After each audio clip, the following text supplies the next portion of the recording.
True Crime Society podcast contains adult themes and violence and is not intended for all audiences. Listener discretion is advised. And if you'd like to skip the intro or move to any specific part of the podcast, please refer to the timestamps listed in the episode description. Thank you.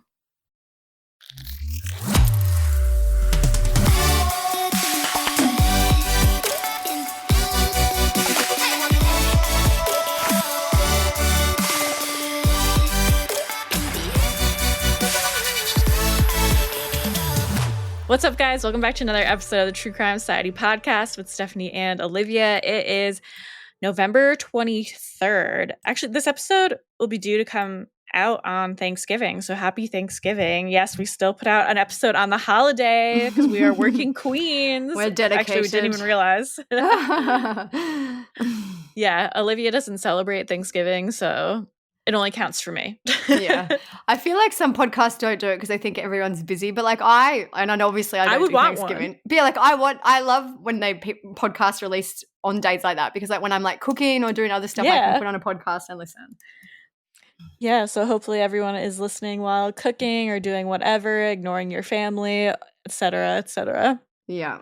It is pretty wild. I just looked it up, and after this episode, we've only got 4 more for the whole entire year. So yeah, 4 more till it's our year. Every now and then on Instagram, people will send us like a funny meme, like 2026 is our year because we say it so often. But anyway, okay, but apparently it is according to astrology. We've been seeing, especially for me. I'm like number 1 and Olivia's number 2 for having a better year. I'm trying not to get my hopes up, but like I've been seeing from multiple astrology sources that Pisces, we're finally coming out of it this year. This February 2026, things are turning around. Okay, so I brought a random chat topic, but I guess it could be on par with Thanksgiving because it's about it's like very gluttonous and kind of gross, I think. So apparently a new thing here, I have yet to try it, is butter dipped ice cream. Oh. Have you heard of that? No, I haven't. No, I've heard of like not butter dipped. I have heard of like similar things and like cheese ice cream and stuff, which I guess is kind of like a cheesecake. But no, I haven't heard of butter dipped ice cream, I have to say. I'm only just seeing it over the last couple of days, and apparently what it is vanilla soft serve ice cream cone dipped in butter and then sprinkled with salt. And I've heard mixed reviews, but at my age, I don't think I can have that. Not that I'm old, but I'm like, that's got to be a lot of cholesterol. That can't be good for you. And I love eating like absolute garbage. Like I joke that I'm a raccoon because I'm always scrounging around for like trash food.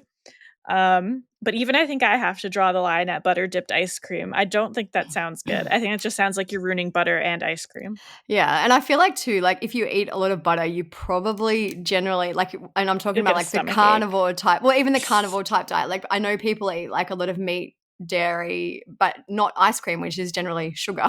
Like they would eat cheese. Like I follow this carnivore lady on Instagram, and she every morning for breakfast she eats 12 eggs. Oh my god. Steak. Blue cheese. She even went on like a carnival cruise where they all only ate steak. She said one lady was in her 70s and all she ate was steak, blue cheese, and butter, basically. So I feel like you can do it and be not maybe, like don't come at me. I feel like you can do it and maybe not be super unhealthy, and it's a way to manage other health conditions. But yeah, I feel like combining, once you add the sugar, then it's all wrong. Yeah.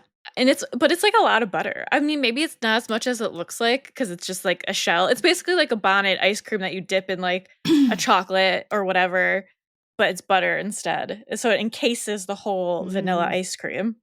That sounds like a lot. Like, I know we talk about like olive oil ice cream and things like that, which okay, yeah, but yeah, that's a lot. Yeah, I don't know. I think like if it was in front of me, I would get a sample to try just to try it, but I can't imagine. Nothing in me is like, let me go out of my way to go get this. Because I know there's a grocery store, like a fancy grocery store near me that makes their own ice cream and soft serve and stuff. And they have it. And it's a little far away. So I'm not gonna go there to get it. But if I'm in the area, yeah, maybe. I want you to try it and report back. I haven't seen it here. But if I do, I'll let you know. If enough people peer pressure me, maybe I'll go. Definitely I would go. If I didn't have a baby that I would have to drag along with me, if enough people wanted me to. But if you peer pressure me, maybe I'll try to get it just to report back. Maybe it'll be my first TikTok, trying the butter cone. All right, and what's your chat topic for the day? Well, I thought it's been a little minute since I have done a little book. Well, I can't even say it's a review or recommendation. It's just what I guess, where I'm at with my reading. An update. Yeah, an update. So I did start yesterday The Surrogate Mother by Frida McFadden. I know I've spoken about Frida before. If you like true crime and you like just looking for an easy, enjoyable read, her books are very good for that. I have started it yesterday. Obviously, the title is pretty self-explanatory. It's about a lady who can't have children, so she decides to a woman from her work offers to be a surrogate. So I can already tell this is not going to end well, but I'm not that far into it. So I'll have to come back to you. But the other book I did just finish too, which I recommended on our Patreon book club chat, was called The Trail of the Lost. It's by Andrea Langford, and it's a non-fiction book about people who go missing on the Pacific Crest Trail. It was very interesting, I found. Like, they debunk a lot of, I guess, I don't even know what the word would be. I don't want to say scammers, but, people who claim to be able to find people. They talk about, why they can't, and, all these different methods. And also they do focus on 3 men who are still missing on the Pacific Crest Trail after many, many years. So if you are into missing people, which I am, and kind of real true crime books, I would recommend it. Trail of the Lost, it's called. Sounds interesting. Yes. So just to circle back for 1 minute too about saying 2026 is going to be our year. So I've had like 2 good things happen to me. Like, when I say good, they're like it's scraping the bottom of the barrel, but I'm like clutching it. I'm here. So I did a big order for a store here called Cotton On. I don't know if you guys have. Do you have Cotton On there? Yeah. So I did a big Cotton On order for my kids because it was like 30 or 40% off. So we got it, and when it arrived, I really like their earrings. They have like waterproof gold-plated earrings. They're like not expensive, but they're really nice. They're really light, which I like. So I ordered myself a pair. They didn't arrive. So I'm like, fine. Went on the online chat. It was actually super easy. They're like, okay, would you like a refund or do you want us to give you the earrings? I'm like, I just want the earrings. They're like, fine. Within a few days that arrived, but they actually sent me 2. So I'm like, okay, well, that's a good little bonus. Oh, nice. So that was when my luck maybe started to change. And then today, so it's Monday here, I have been like blessed, thankfully, with genetically horrible teeth. So I go to the dentist every 3 to 4 months. Today was meant to be my dental appointment after this. I'm like, I really just don't want to do it. I know I have to. I don't want to go though.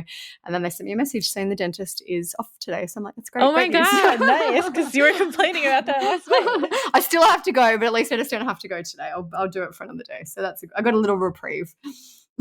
Perfect. I love when that happens. But yeah, that's well, good. I'm happy for you. I don't have any good news to report. Just kidding. So I am going to use the time I got back. I'm going to go up to the mall because my daughter's told me the specific thing she wants for Christmas, which is now on Black Friday sale. So I'm going to go up there. And because it's a Monday, I tried to go on Saturday. When I drove there, I literally drove into the mall like area and then I turned around and left because I'm like, there is no way I'm going in there today. It was chaos. So I thought I'm going to go today. It's a Monday. Hopefully it won't be as busy. Yeah, I remember when I used to work at the mall, I'd have to go. And some days the parking lot would be such a nightmare. I'd be like, honestly, I want to call out sick because you can't find parking anywhere. The overflow parking's full. Like, you have to park literally 2 miles away just to fucking walk into work and get paid like $7 an hour back then probably and get berated. Before we get into the rest of the episode, we have a quick word from our sponsor, Mood. I don't know if you guys know, but there's an online cannabis company that ships federally legal THC right to your door, which is amazing news for me because I am not trying to go to a store ever. I've told you guys I get everything delivered, and especially during the holidays, absolutely not. Am I going to a store? No way. I don't even want to be in a parking lot of a store. So great news for us, and they found a way to combine THC with carefully selected functional ingredients to target nearly every mood and health concern that you can think of. I'm talking about Mood.com's incredible line of functional gummies, and you get 20% off your first order at Mood.com with promo code TCS. Forget one-size-fits-all supplements that only get you high. Mood's functional gummies are optimized to kick in as little as 15 minutes and take you to the mood you're looking for. Whether that's Mind Magic Gummies for deep work and creativity, PMS support to ease cramps and balance mood swings, or their Sexual Euphoria Gummies to help you feel ready for action and turn every touch into a full body experience. You can find gummies to just get you high pretty much anywhere these days, but Mood's functional gummies combine premium, federally legal THC with targeted botanicals to help you get into the perfect mood, usually in as little as 15 minutes. And everything ships discreetly right to your door. No dispensary lines, no awkward conversations, just better days and nights delivered to your doorstep. Best of all, not only is every Mood product backed by a 100-day satisfaction guarantee, but as we mentioned, listeners get 20% off their first order with code TCS. So head to mood.com, find your functional gummy that matches exactly what you're looking for, and let Mood help you discover your perfect mood. And don't forget to use promo code TCS when you check out to save 20% on your first order. All right, let's get into what we're talking about today. Otherwise, we'll just go on and on forever, and people don't like that, okay? So today we are going to be doing an episode on deadly dads. We haven't done one for a bit. We did just do an episode on moms who murder. So then a few of these cases were popping up on our radar. So Olivia decided to close the circle and do the moms who murder, followed by a deadly dads. And then we'll be done with that for a little bit until the next time. Yeah. So we're going to go over 3 different cases today. We're going to start off with the first case is that of Iraq war veteran Wellington Dickens, who is a North Carolina man who has recently confessed to killing 4 of his children over a period of several months. I find this case especially interesting, which I don't know if it's the right word to say, but there's been there is media coverage on this, but for the horrificness of this crime, like if you compare it to the Lindsay Clancy case, for example, which is also horrific, this case has received hardly any media attention. It's kind of gone under the radar, maybe just because it is too horrific for people to discuss. I don't know. But I just always find it interesting when some cases that are completely horrible just go under the radar. I don't know what it is. Like some of them just like, I don't know if like punchy is the right word. They just have that like shock factor. It's like almost like this one's like too much in a way. The first matter we have before you, Your Honor, is Wellington Delano Dickens III. Clad in a striped orange jumpsuit, Wellington Dickens heard the serious charges he's facing. At this time, I'm going to order that the defendant be held without bond. Charges the sheriff's office says he's admitted to. Monday night, Johnston County sheriffs say Dickens called 911, admitting he killed his children. Deputies found 4 kids dead inside the trunk of a vehicle in the garage at Dickens' home and believe they were there for a long period of time. According to charging documents, investigators believe the children have been dead since May 1st. Believed to be Dickens' biological children, ages 6, 9, and 10, and his 18-year-old stepchild inside. Dickens' 3-year-old son was found alive inside the home. I haven't really had time to process it. Dickens' great-uncle Charles Moore spoke to WRAL this afternoon, telling us Dickens is an Iraq war vet. He was in the service and he had problems ever since he came back, I think. So we're going to start with a 911 call that Wellington made in October 2025. It's a 7-minute 911 call, so obviously this will only be part of it. So Olivia's going to be the operator, and I'll be him. Okay, so what's your name? Wellington Dickens. And a good phone number? What, ma'am? A good telephone number, please. And then it's beeped out. Okay, so what's going on? I killed my children. It's a lot to explain, but in a nutshell, it's all my fault. I'm not even gone. It's my fault. It's bad. I didn't like hurt them like on some like when I say just killed, like I didn't like use knives or nothing to cut nobody or shoot nobody. And then I just started out as me over disciplining. That's it. And leaving them out to eat a lot of stuff. Okay, and so how did you do it? Beat on them. Sometimes they didn't want to eat. I didn't force them to eat. I told them it was a punishment not to eat. I did a bunch of different little things. Thought I was trying to, it's a lot of things, and I'm trying to just do the right thing because I left something. I tried to call a lawyer earlier, but I could have maybe called a lot more lawyers. I just didn't want, I should have just started calling all of them and just trying to basically turn, I was basically trying to turn myself in without being extra. But like I said, y'all want to do extra. That's why I didn't know your procedures, and I'm not trying to tell you what not to do. And that's exactly how the call went too. Like he was quite disheveled, disoriented. Like he was all over the place during the call. Like I just read all and people say I can't read. I just read all that. So Wellington says that he accidentally caused the first death of 6-year-old Leah, who investigators believe was killed in May by hitting her excessively. So the operator asked, how old were the children? Well, the oldest is my stepson. He's 18. The other one is 10. Then I have a 9-year-old daughter, and I got a 5-year-old daughter. I have a son here now on my bed. I'm not even going to try to make it look. And then he says something inaudible. So, okay, so who is with you now? Just me and my son. Okay, and do you have any weapons on you? No weapons on me. I do not have knives here, but not on me. Like I said, if you want me to, I'll come outside in my underwear. I don't know what y'all need me to be. I'm willing to do whatever you need me to do. I never had this in my life. Have you been drinking or doing any drugs? I did smoke and I had like a sip of champagne. You said your name was Wellington, correct? Yes, ma'am. Okay, now what made you want to do this? It was really not, it wasn't up to me. Like I had God just influenced me. Like that's it. It wasn't me because I got nervous and I didn't do it when I was supposed to and I was being a coward and I was just trying to let my children, you know what I'm saying? When that was me, I was supposed to make those decisions and it just spiraled. It just got worse and worse and worse and I just can't take it no more. I never did this before. This stuff is crazy. I got my son. Okay, sir, there's a deputy outside. They're outside right now.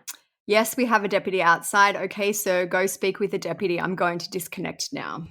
So after the deputies arrived at the home, they smelled an odor that was obvious decay. Sheriff's Captain Don Pate said the house was not well kept and there was evidence that someone had attempted to clean up a crime scene. Wellington gave more details about the murders. He said he killed Leah Dickens, who was 5, in May 2025. He said he had disciplined her and later found her dead when he went to check on her. Zoe Dickens, who was 9, was killed in August 2025. Wellington said that Zoe began to make comments about Leah's death, so he taped her mouth shut. He said when he next went to check on her, she was dead. The next child to die was Wellington Dickens Jr., who was 10, and authorities believe that he passed in August or early September and that he died from malnutrition. The final child to die was Wellington's stepson, who was named Sean Brasfield. He was 18 years old. He was blind in one eye and had cerebral palsy. It's believed that Sean passed in September 2025, and he also died from malnutrition. Sean's biological father spoke to the News and Observer about discovering his son's death and said, "I was in total shock. He was a great kid." Sean's mother, Stephanie, had divorced his father many years ago. The father said she was a very good woman. After Sean's mother started dating Wellington, the new family cut off Sean's father and other family members, not letting them see or speak with Sean. Sean's father was able to tell that they stopped bringing him to therapy and things that he needed for his health because his health insurance was the one that was paying for those services, so he could tell from that. Wellington and Stephanie also got married in August 2015, according to family members' social media posts. I do have questions. Like, if the father knew that his son wasn't, being taken to these appointments and the therapy sessions, wouldn't you maybe do something? I don't know. But again, you'd think. Stephanie died on April 21st, 2024, and she died about 3 months pregnant and died from complications of a miscarriage, which is crazy. She'd been bleeding the night before, but didn't seek medical care. Stephanie obituary lists her children and says Stephanie is survived by her husband, Wellington Delano Dickens III, whom she married in August of 2015, her 5 beautiful children, Sean, Wellington, parentheses DJ, Zoe, Leah, and Jonah. And it goes on to list her other family members as well. Police discovered the remains of the children in a bag in the trunk of a vehicle that was parked in the home's garage. 5 warrants were issued, which allowed deputies to search Wellington's home at 101 Springtooth Drive.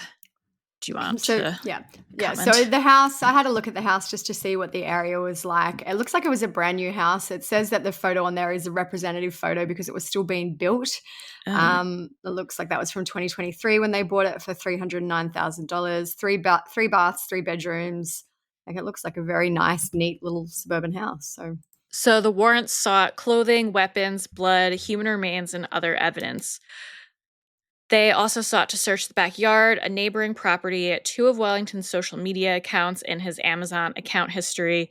Some of the items deputies collected included an urn with Stephanie Dickens' ashes, photographs, paperwork, and a vehicle. I wonder why they wanted the urn or the ashes. I wonder if they thought maybe he had mixed, done something. Anyway, we'll get into what else happens, but maybe he thought there was some other they thought there was other remains mixed in or something like that. Wellington would also later tell deputies that he and Stephanie had a 5th child that had died. Wellington said that he'd buried 1-month-old Riley in the woods behind his house, wrapped in paper or plastic material. Riley's death was never reported to medical or law enforcement officials, and family members said that they never saw Riley after the baby was born. Like, so did they ever wonder where the baby went? Yeah. I have so many questions too. Like, I don't, he hasn't actually really, I haven't seen it said when this allegedly happened. I'm assuming it was probably towards the end of Stephanie's life. But yeah, wouldn't you be like, if you're a family member, where is the baby? What happened to the baby? Police searched the backyard of the home and a neighboring property, but did not find the baby's remains. Peggy and Sarah's backyard butts up against the woods where Wellington said he buried the infant, and she told ABC 11, "It's horrible, it's very sad and very upsetting and very distressing that the view from my house is looking into the woods where he supposedly buried a child." Okay, dramatic. Anybody can be somebody we don't think they are. She said she got up recently and saw cadaver dogs in the woods. Oh man, peep, shush. She said, "Yeah, that makes sense because it's probably about 2 years ago. So, I mean, it's not like he snapped one day. This is something that progressively went on." Investigators also noted a hasty paint job in the home. They said there was fresh paint on the walls and baseboards. They also found a recently used roller and paint tray in the garage. One of the search warrants states, "With the information that is known with how the children were killed, this is considered to be unusual." So I guess they're kind of saying, like, what would he be trying to cover up if the kids died from, like, malnutrition? Malnutrition, yeah. Wellington placed an order on Amazon on September 3rd for white Zinsser cover-up stain sealing paint. That's the type of paint that I used to cover the tar and tobacco nicotine in my hallway. So it is pretty hardcore from what I remember. And suspicious that you would buy that. Sheriff Captain Pate said that he believed the family was very secluded and that extended family were not allowed to visit the children. He said they just stayed inside. The neighbors said they never saw them come outside and they were homeschooled, so they were just confined to the house.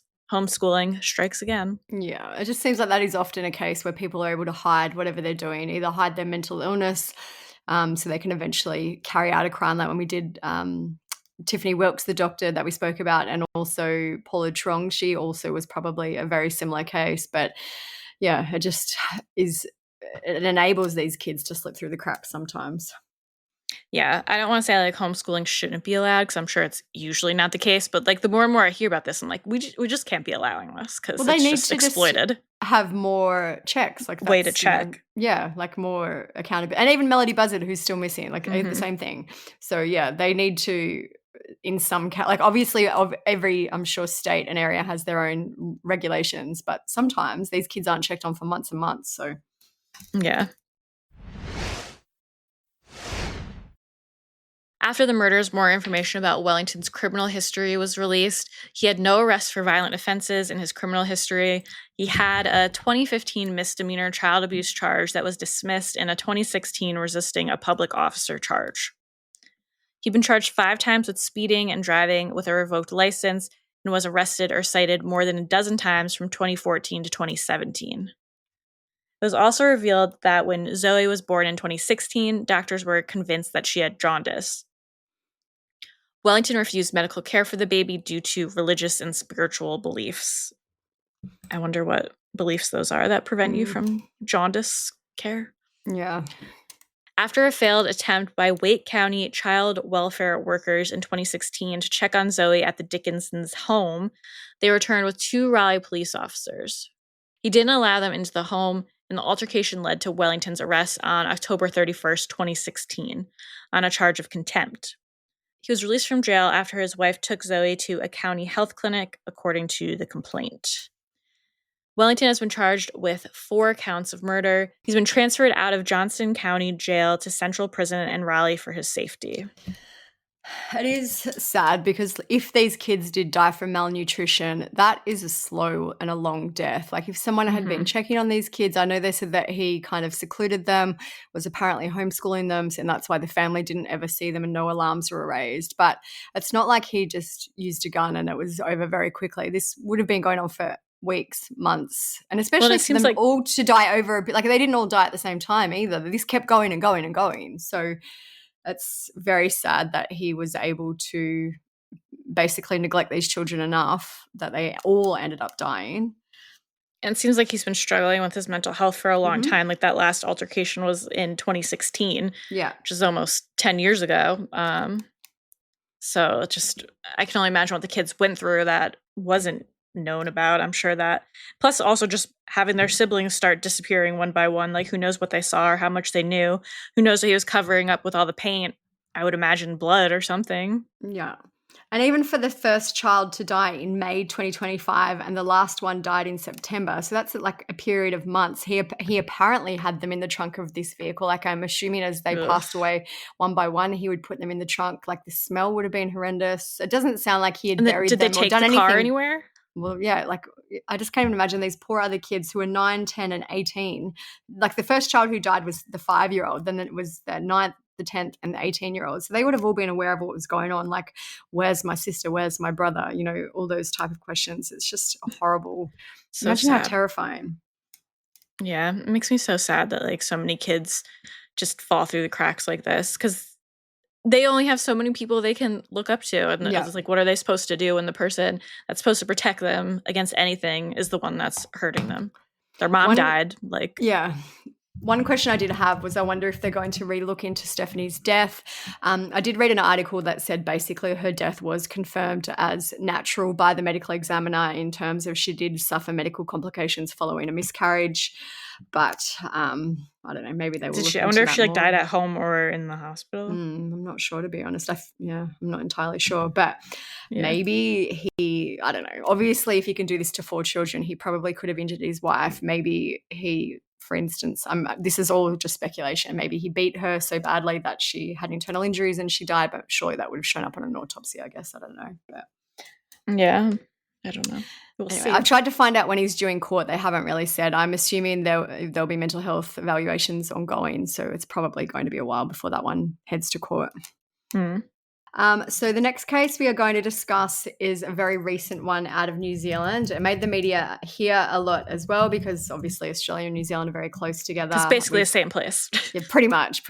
Yeah. So this is, as I said, a very recent case. It happened on Saturday, November 15th, 2025. So not even 10 days ago at the time of recording. But we've learned that a man named David Field allegedly killed his 3 children, named August, who was 7, Hugo, who was 5, and Goldie, who was 1, before he took his own life. There were reports initially here that I saw that there was a house fire and that an adult and 3 children had passed. So that's kind of what everyone thought was just this tragic accident. But it turns out that the dad is likely the killer. Obviously a very new investigation, but we'll get into more information about why they believe that. So Dean and his wife Chelsea operated a transport business called Astor Transport and Mechanical Services. Dean had set up this company in 2018. According to his online bio, he had experience as a heavy diesel mechanic and he'd spent 6 years as a workshop foreman at a major truck workshop in Palmerston North, where he oversaw a team of 10 mechanics. Neighbours have said they would often see the kids out riding their bikes and scooters, and that their house was in Sanson in New Zealand. That's in the North Island. Obviously, New Zealand is North and South Island. North Island kind of a little bit more towards the bottom of the North Island. I'm actually quite familiar with this area because this is where my husband is from. So I can imagine the ripples going through the community there. Sanson is a very small town. The population as of June 2025 is estimated to be 680 people. So, yeah, a very hard time for them. A neighbour named Alan Parker said things seem to be going well for them. They'd spent a heap of money renovating. He's been painting for the last 6 months. A local store owner came out and said, "We saw the kids. The oldest boy came in and he was so kind. I would give him a lolly and he would ask for another 2 for his brother and his sister. It's so very sad." So at around 2:30 p.m. on November 15th this year, authorities were called to a house fire in Sanson. A member of the public had spotted flames coming from a house as they were driving past. The witness said that after he called authorities, he saw 2 police officers with, quote, big guns running toward the house, which I guess gives you an indication that they maybe knew something more was going on at the time. Yeah. The police officers were dressed in black with masks on.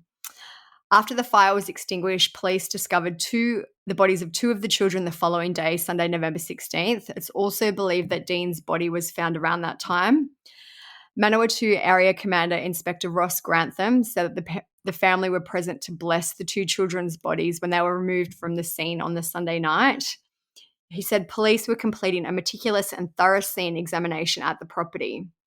He went on to say the tragedy has shocked not only the local community but many people across the country. Our investigators remain determined to find answers to as many questions as we can. So after it was announced that it was a fire, the news agency in New Zealand named Stuff reported that it believed police were investigating whether the fire had been deliberately lit, and they said they weren't seeking anyone else in relation to the incident. According to that same report, Dean and the mother of the children, Chelsea, had been in the process of a separation.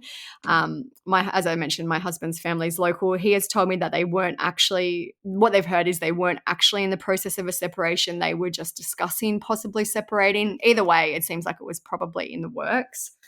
Mm. One of our Instagram followers is local to the town. She sent us this message. Obviously, we can't confirm, but I feel like it sounds like a pretty likely scenario.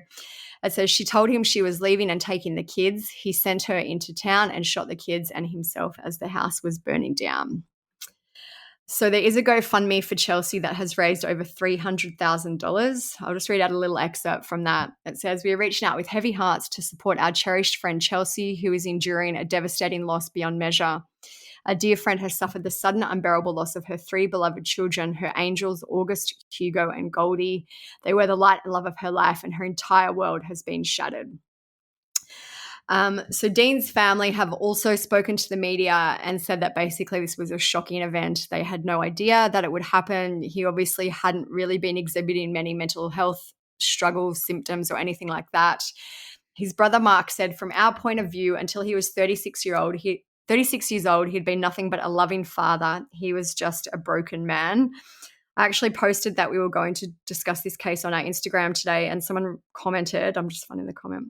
Someone said, "I went to school with Dean Field. He was a very quiet person, almost unmemorable." So it seems like this really was a very out of the blue event. His brother has made a comment along the lines of, too, for the last 6 days before the incident, he was a broken man. So I wonder if that was when Chelsea had maybe said to him that she was going to leave.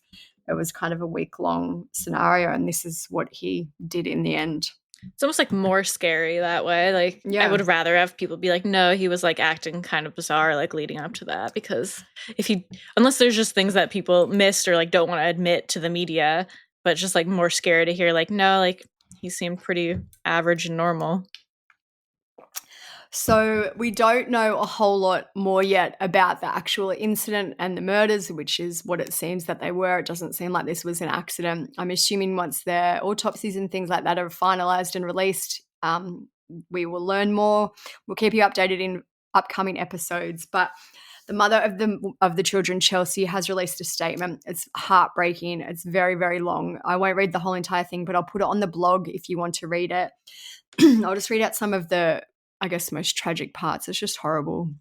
She said, "August, Hugo, and Goldie were taken from me and all those who love them in the most horrible of circumstances, but I do not want their deaths to define the important, beautiful lives that they lived. My babies were my absolute world. I have been a stay-at-home mum since I had Hugo in 2020. Before that, I was an early childhood teacher, and August came to work with me every day, and I'm so glad I got this time with my darlings.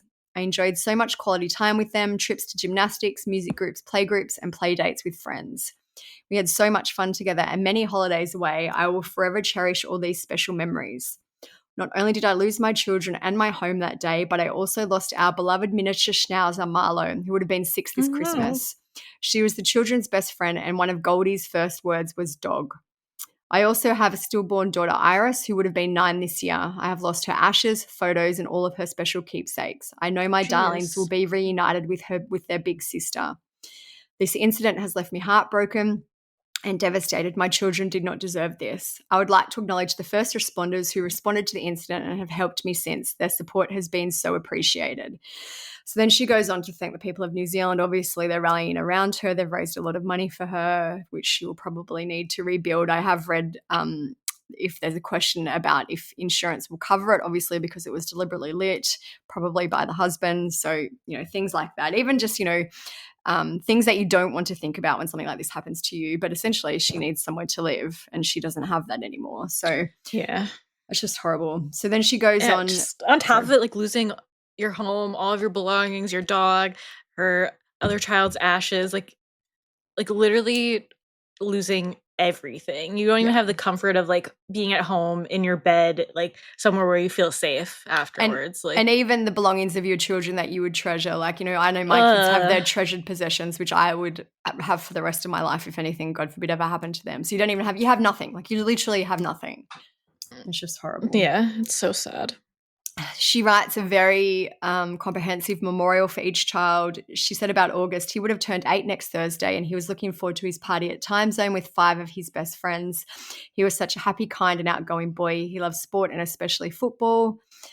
Of Hugo, she says, Hugo was such a mama's boy. He was so kind, thoughtful and considerate. He would always come and tell me, Mum, I've got Goldie's nappy and wipes ready for you. Mum, I put your bag by the car for you. What a little sweetheart. He loved dinosaurs and Hot Wheels. He started school at the beginning of term 2 because I believe in New Zealand you start school on the day that you turn 5. You don't start like as a cohort. You go to school on the day that you turn a certain age. So he started school at the beginning of term 2 and he was taking in his stride. He'd begun to read so confidently. He was learning to count so proudly and he loved writing stories. And then of Goldie, she says, Goldie was my special little girl I had waited so long for. I am so glad I never spent a day or a night away from her in her short life. She'd just gotten her 2 top teeth and was pulling herself up to standing and attempting to coast around the furniture. Her first words were hi and dog. She even said Marlo, the dog's name, before she said mum, which is so sweet. So I just looked for updates before we recorded today because obviously this is an ongoing situation. The Manawatu Area Commander, Ross Grantham, has provided the most recent updates in the case.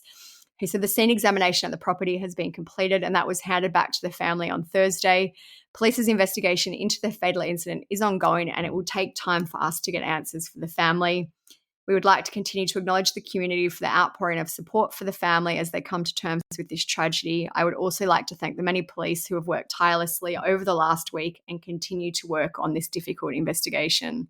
So obviously, like I know we speak about it often, but what the first responders probably would have seen and had to endure in this case is just horrific. It impacts the family obviously the most, but then the fallout on these other people who are just there to help others is also horrendous. Yeah, and she did mention they've been there to like support her a lot too, which is really nice because I'm sure just all around like such a horrible situation. And obviously coming from such a small community too, I'm assuming the first responders were probably local, so they would have known the family. Just all these extra layers of grief and things to deal with is just, it's almost incomprehensible. Yeah. All right, so the other case, the final case we're going to discuss today is, again, a very recent one. I wasn't going to include it because there isn't a whole lot of information, but the information that we do have, I guess, is it's horrible. It's horrible. All of the, I agree. We can't do these cases anymore. Now that I have a son, now that I have a child, I understand why people are like, I can't listen to them. I feel like too, like a lot of people are like, I don't like the cases with kids, which I totally understand, but I also feel like their stories are so important to tell. Like these are innocent victims, absolutely innocent victims who did nothing wrong besides have these men or women, decide that their lives weren't worth enough to keep going. So and I'd say at least like half of the time, which is what pushes me to be like, no, like even though it's really horribly sad, like it's still important to talk about these cases. Half the time I'd say there was like signs where like if someone checked on the kids, like maybe this wouldn't have happened. If someone like picked up on these red flags, maybe it wouldn't have happened. Obviously there's cases like apparently the one we just talked about where there's no signs at all, but like sometimes people are just very much mind my business. I don't want to get involved in like another family's drama, but like sometimes you could literally save a life. Yeah, and I also feel like at least two of the cases today are probably happened because it was almost a case of if I can't have them, you won't have them either. So I'm assuming that's Deanfield was probably along those lines. This case we're going to discuss now is along those lines. It's like and in this case too, it's alleged there was domestic violence. So it's just, just horrible. Yeah. So this case happened in Tiffin, Ohio on November 19th, 2025. So as we mentioned, we're only at November 23rd. So literally a few days ago, police released this statement. It says on November 19th at approximately 6:24 p.m., officers were dispatched for a report of shots fired and screaming. Upon arrival, officers located multiple individuals suffering from apparent gunshot wounds. The investigation determined that the incident occurred during an effort by the mother of 2 children to remove belongings from the residence following ongoing domestic issues at the home. Well, friends and family say that Dustin Willey poured his heart into being a dad and he would help anyone. And that's what he was doing yesterday as he tried to help his son's mother. We're all just kind of trying to process it, especially that it happened to children is even worse. Family and friends are in shock of the tragic murders of 29-year-old Dustin Willey and his 7-year-old son, Ryan Willey. Tiffin police say they were shot and killed along with Ryan's 7-month-old brother during a domestic dispute on Wednesday at this house on Huss. The mother of the kids called 911. Report of shots fired, female screaming, a report of her children being dead. All units respond. Police say the gunman, Ryan Eagon, is the mother's husband and the father of the 7-month-old. Police say the children's mother was trying to move out of the home with the help of her 7-year-old son's father, Dustin Willey. The mother thought her husband was out of town, but investigators say Eagon came home, pushed his wife out of the way, went after Willey, shooting him. Then, according to police, shot both children before turning the gun on himself. Kelly Gallagher works at the Depot Pizza and Tavern. She says Dustin worked for her off and on since he was a teen. She told me she saw him on Sunday when he came to pick up pizzas for his 7-year-old son's birthday party. He loved Ren. He was a good father. He would do anything for that boy. And he just showed what it's like to be a single dad and that he was going to be a part of his life, and he did a lot with him. And she says Ren loved being a big brother. She says she received a call from an employee about a murder-suicide. It's tragic because it's especially when you find out it's happened to somebody who's got the biggest heart, is the kindest person, would do anything for anybody. So yeah, it's like losing kind of like losing a family member. Arrangements had been made with Dustin Willey, who was aged 29, and he was the father of the woman's oldest child. It does get a little bit confusing. The mother, which we'll get into, her name is Raven. She had a child with Dustin, and then she got married to another man named Ryan Eagon, and they had a baby together. So Dustin, who was the father of her oldest child, had gone to the property to assist her in moving out of her belongings, while her husband, who was Ryan Eagon, was believed to be working out of town. So Raven and Dustin were inside getting all the stuff that she needed to leave, while the 2 children were outside in the vehicle. The children were aged 7 years, and the other one was aged 7 months. They heard the 7-year-old cry out after they went to check on him, and they observed Ryan Eagon in the driveway. Ryan is the second husband and the father of the youngest child. According to witness statements, Ryan immediately chased Dustin, pushing past the mother and firing multiple shots. Ryan then turned the gun on the children, fatally shooting both before directing additional gunfire at Dustin. Ryan subsequently took his own life with a single gunshot wound. The mother reported that she carried the injured children back into the home prior to law enforcement arriving. They took Dustin, who was the father of the first child, to the hospital where he succumbed to his injuries. The 7-month-old infant and Ryan, the second husband, were pronounced deceased at the residence. The 7-year-old child was transported to the hospital and later passed away from his injuries. So then it goes on to say that they actually didn't name the mother in this press release. The reason we have named her is because her mother has released a statement, and it's had probably 100,000 shares at this point, so her name is out there. They go on to say that autopsies are pending and that basically they will be providing counselling and therapy for first responders, medical staff, schools, everyone who has been impacted by this case. So the grandmother is a woman named Carrie. I will put her post in our blog and I'll read out the whole thing because I think it's important. But she made a post basically detailing everything that happened. This is Carrie's post. I watched my grandson take his first breath 7 years ago, and I watched him take his last breath last night, while my daughter Raven comforted him and told him that he could let go.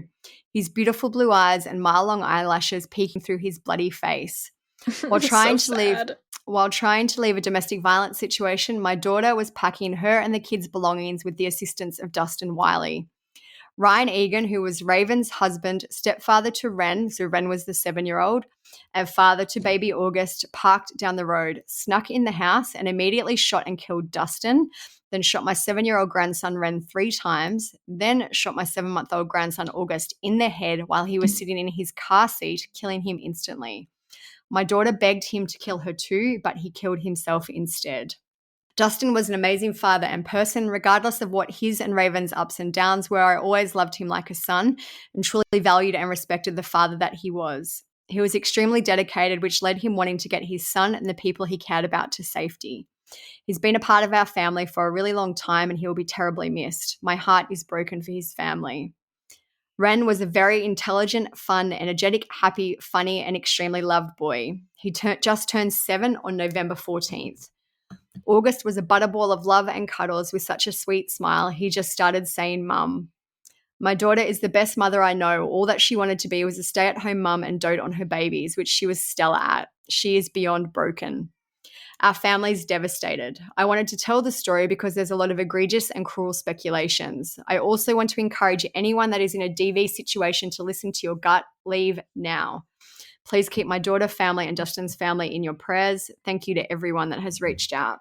And she posted a bunch of beautiful photos of the boys, like one of the older boy pushing the little boy on a swing, of Dustin and his son.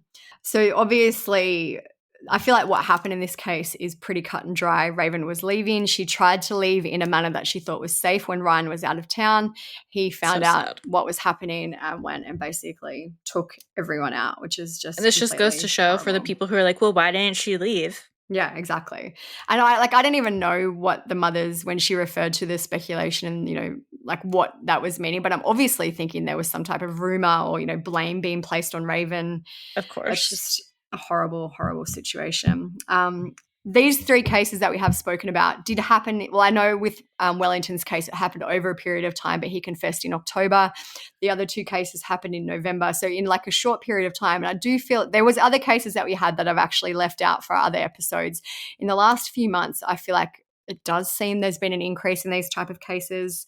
I asked on Instagram what people thought. A lot of people also agreed. They said the time of year, maybe that's such a stressful time. I was going to say the time of year. That's the trigger. Someone else wrote, adults can't handle the weight of the world right now, and unfortunately the kids suffer.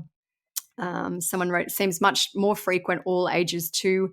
And someone else wrote, yes, I have been wondering about it for a few weeks. What for? So I know obviously there's a lot of things going on, like the cost of living, uncertain, political environment, all those type of things. I mean, obviously in New Zealand, there are things happening too. Like there's a lot of unemployment. I'm not sure if they're in a recession, but they're pretty close to it if they're not.